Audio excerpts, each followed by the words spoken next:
This is breaking news coming in. We are getting a first reaction from India on the peace deal that has been arrived between the United States and Iran. This is a statement that Prime Minister Modi has just put out. He says, I welcome the understanding reached between the United States and Iran on ending the conflict in West Asia, which has caused serious economic disruption across the world and led to a loss of life in many countries.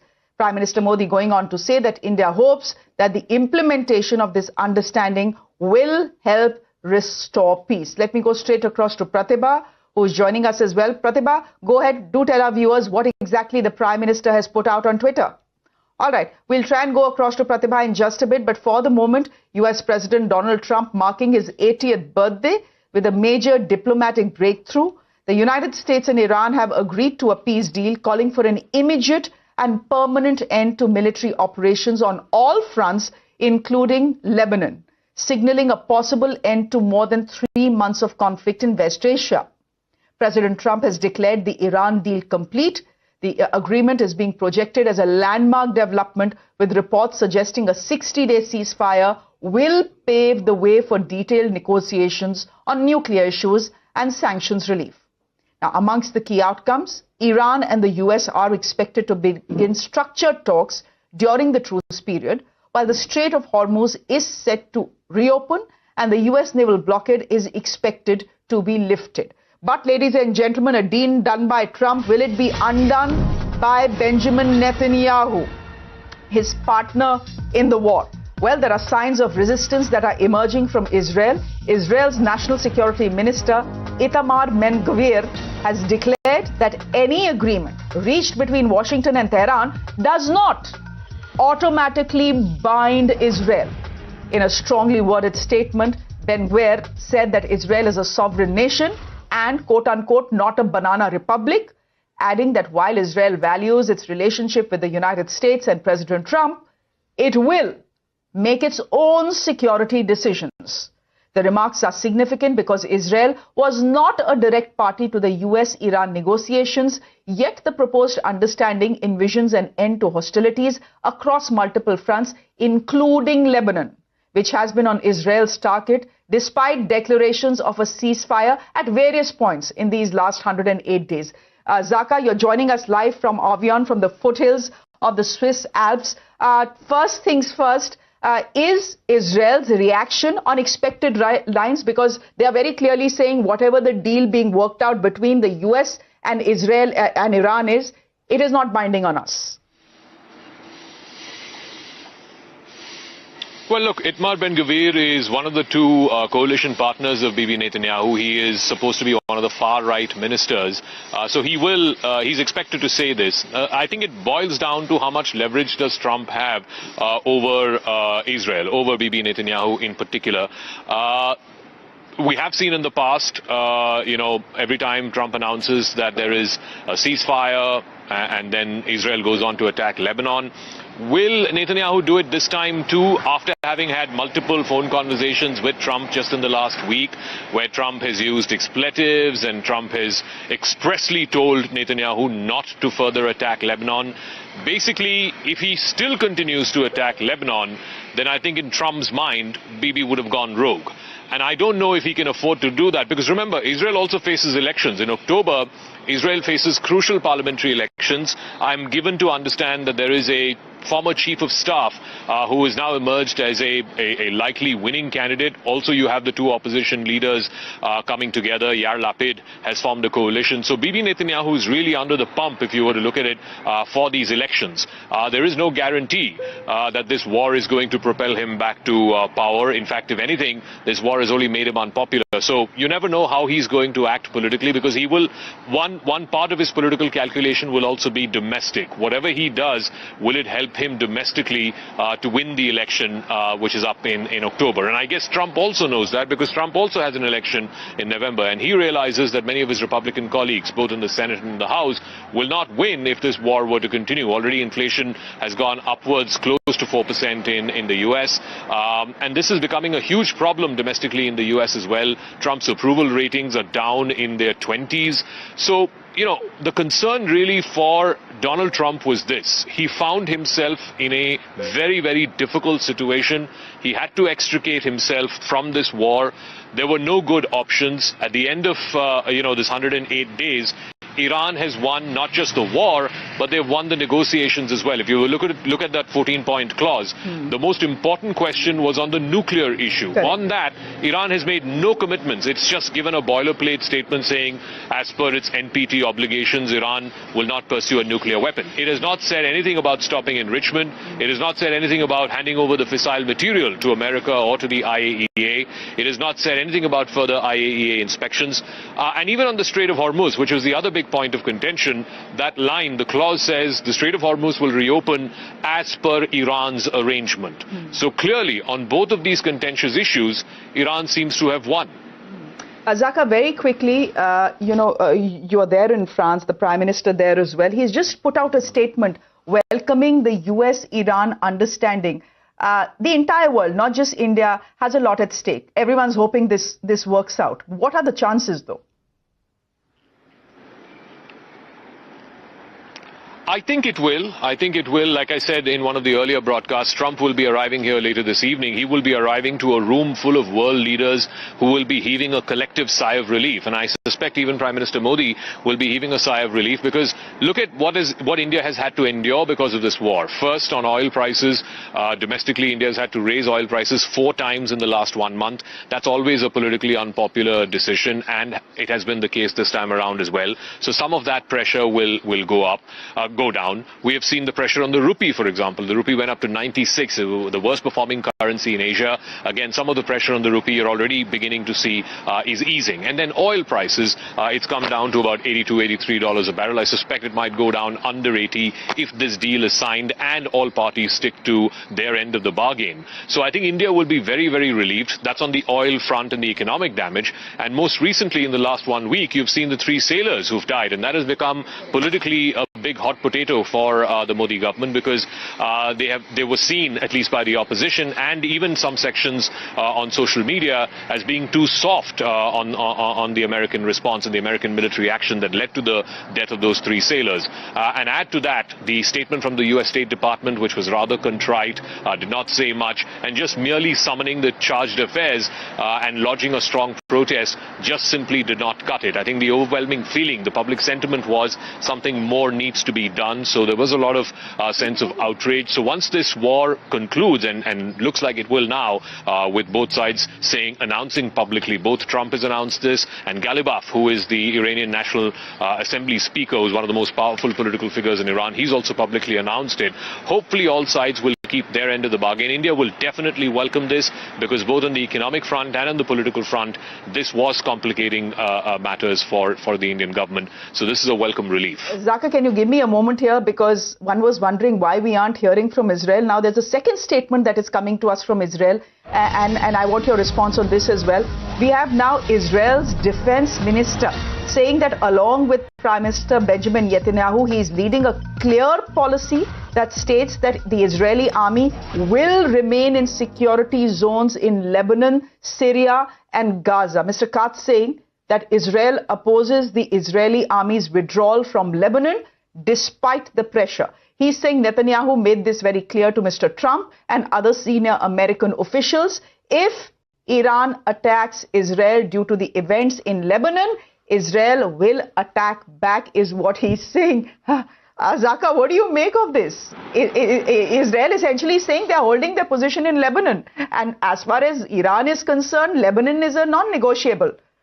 All right. I believe we have lost our connection with Zaka. Let me go straight across to our guests who are joining us on the broadcast. Veena Sikri, thank you very much for your time. How do you react to the way Israel is reacting to this peace deal? Well, I think that the peace deal, I would not consider it a done deal at the moment.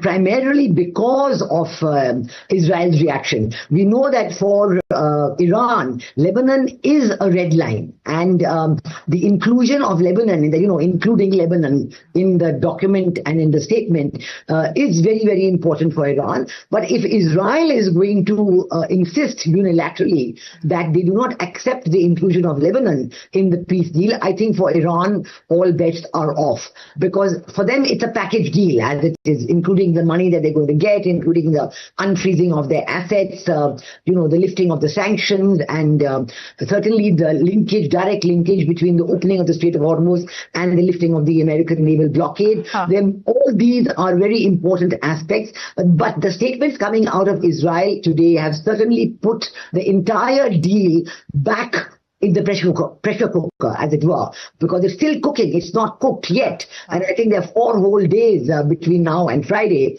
And I do see a lot of ifs and buts. The roller coaster ride is going to continue till Friday. And whether Iran sticks with it or does not stick with it, the Lebanon, the Hezbollah issue is a big sticking point.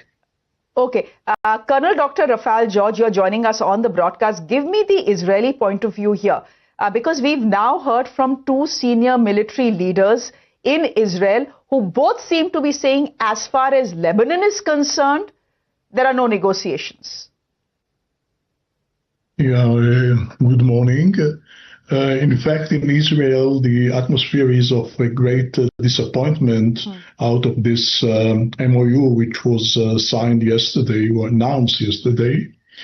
However, Israel is very clear and very firm in its position that there shouldn't be any linkage between the agreement between the US and Iran and the issue of Hezbollah in Lebanon. Iran is insisting on applying this equation. However, Israel is rejecting it by all means, because Israel cannot afford being attacked by this terrorist organization on a daily basis without having the permission to retaliate, and to retaliate very hard. In fact, one must recall that Hezbollah is designated as a terrorist organization by the US itself, not just by Israel. So how come the US can give its approval to such an equation or linkage? That's why the Israeli position is firm and consistent. There shouldn't be any linkage between the agreement with Iran, between Iran and the US, and the situation in the Israeli borders, namely not only Lebanon, but also Syria and Gaza. Okay, give me a moment here, Zaka.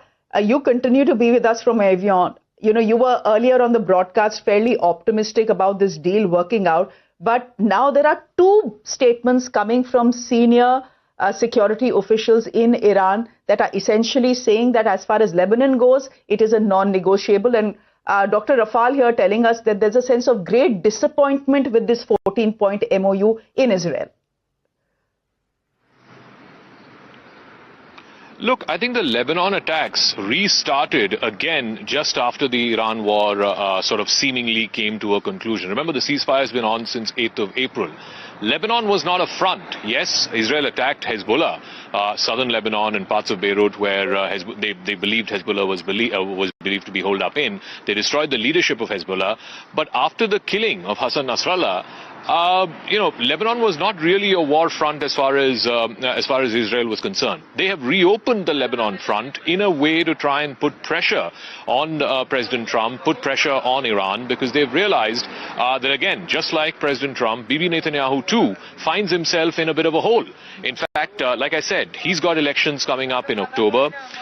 He currently has no guarantee that his party would come back to power. He's dependent on 2 extremely, right-wing coalitions coalition partners, one of whom you heard from a moment ago, Itmar Ben-Gvir, the other is Bezalel Smotrich, he would also want to come back to power in a way that he's not hemmed in by these extremely right-wing coalition partners. So there is a lot of domestic pressure on Bibi Netanyahu, not just from the opposition, Yair Lapid and the other coalition partner. I believe there's also now a third candidate who is a former chief of staff who's also doing very well in the polls. So if you were to ask what is the popular sentiment in Israel, yes, their national security is absolutely paramount, no doubt about it. But would they want this war to continue forever and ever? I don't think that's necessarily the national mood in Israel right now. But that may not drive Benjamin Netanyahu. For him, it's about his domestic political survival. His political calculation is if he continues the war for another 3 months or 6 months, and if that helps him in the election, then he will continue the war. And we won't have a peace deal. But if he comes to the opposite conclusion, either by pressure from President Donald Trump or by pressure from somebody else, for example, tomorrow, and I'll end with this thought, if tomorrow Trump says, I'm endorsing the opposition candidate in the Israeli elections, that will be a political earthquake in Israel. That is something that Benjamin Netanyahu can ill afford. So I think he knows that as well. And I think the whole world is tired, and particularly the American public is tired of this war. Trump realizes it. He wants an off-ramp. This is his off-ramp. He will be meeting all of these world leaders in about 6 hours' time when the G7 officially opens. And he doesn't want to be seen as somebody who's being held at gunpoint or held hostage by his closest ally, Bibi Netanyahu.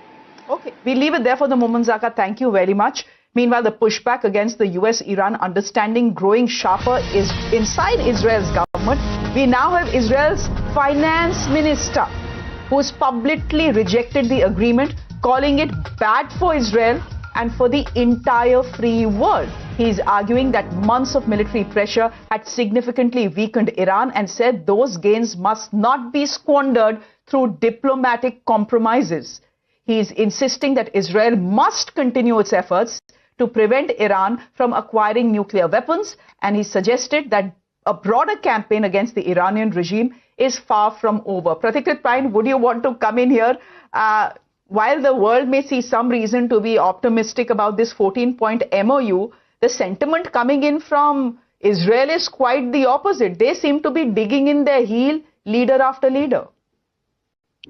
Well, I think it's not just the Israelis. I'm sure a lot of people are very concerned about the realism in this entire deal. I'll tell you the reasons. Number one, any kind of deal in Middle East is always messy. We can at most look at it as an extension of the ceasefire rather than a peace deal.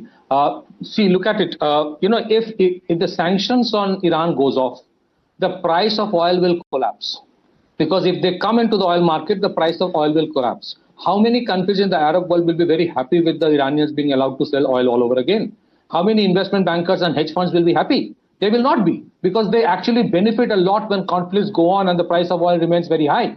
Number two, if Hezbollah is not part of the deal, I mean, what stops Hezbollah from attacking Israel again, and what happens to Israel? What would Israel do then? Is there any condition in the whole deal that Iran stops henceforth arming Hezbollah, Houthi, and and the other one, which is the Hamas?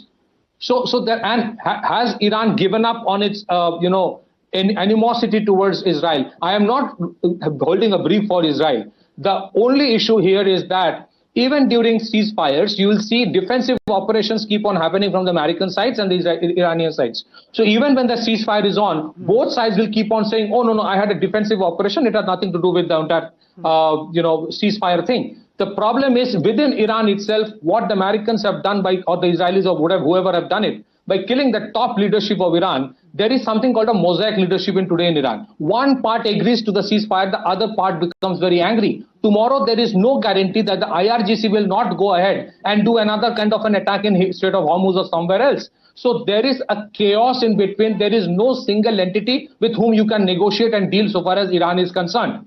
So there are so many subterfuges. I think Trump, being his birthday today, as a birthday boy, he wanted to show something. So he's desperately gone ahead with something in place. They have agreed to disagree some other day. That is what it has happened. See, they have so much of inherent contradictions with each other that it is very difficult for them to come and converge in a specific place. The moment the sanctions get off, the moment the negotiations on the nuclear thing goes or starts all over again, they will be back to square one. At most, what is going to happen now is this. They will try to cool off the price of oil for some time. Number two, the Strait of Hormuz may get opened up, which is very good for countries like India. But so far as perpetual peace in Middle East is concerned, well, that's a very, very big question mark. And I'm saying it with a lot of conviction. It is not just the Israelis. The Arab world will not be happy with Iran being given a free hand. The Arab world is the one which allowed all the fighter planes to go through their airspace, allowing the attacks to happen in Iran. The Arab world has been they were not neutral. They were a tacit player in this conflict between two sides. And that's why the Iranians kept on attacking the Arabs. So let's understand there are too many players who are unhappy with this deal. If it happens, it's great for the world. But otherwise, it's very difficult to happen. Okay. There have been many false dawns in the last 108 days. Is this one of them? Veena ji, we do not know. We'll just wait and see. But all three of you are on the same plane. Thank you very much for joining us. In fact, Veena ji, do stay on with us. We are getting some shots of Prime Minister Narendra Modi. Veena ji, Prime Minister Modi has welcomed this peace deal as we see these pictures come in. A lot at stake, not just for India, but the entire world. Yes, this is a very important point that the Prime Minister of India has welcomed the peace deal, and he's welcomed that it will lead to a cessation of hostilities and a move towards dialogue and diplomacy. This is very important, but I think the question mark over the viability of this deal, this remains, and I think between today and Friday, if they had actually signed it yesterday, which was at one time being scheduled for a long time, that was going to be signed on Sunday, but that didn't happen, again because of this Lebanon crisis. And I don't see Iran giving up on the Lebanon issue because it has always been a red line for them. So I do think that this uncertainty about the deal will continue, and by the time President Donald Trump arrives at Avignon for the G7 summit, we will have more reactions perhaps from Iran on this deal. I think the Arab countries, yes, in the beginning they have been fully on the side of the US, and they were telling US to finish off Iran. But seeing Iran's own ability to come out of this still standing and intact with their military missiles, a lot of the countries in the Gulf are now changing their stance. They're willing to do a deal with Iran. They're willing to live together as neighbors and to have a peaceful situation. And we must remember about the oil prices. You may think they're falling today, but they're still much higher than what they were on February 28th. So, the hurt to economies like India is strong. We want the war to end, but I do not see this happening. All right. All three of our panelists not very optimistic this day. Thank you very much. As we saw those pictures of Prime Minister Modi getting a Vande Mataram welcome in Slovakia. We'll end it there. Thank you very much for watching.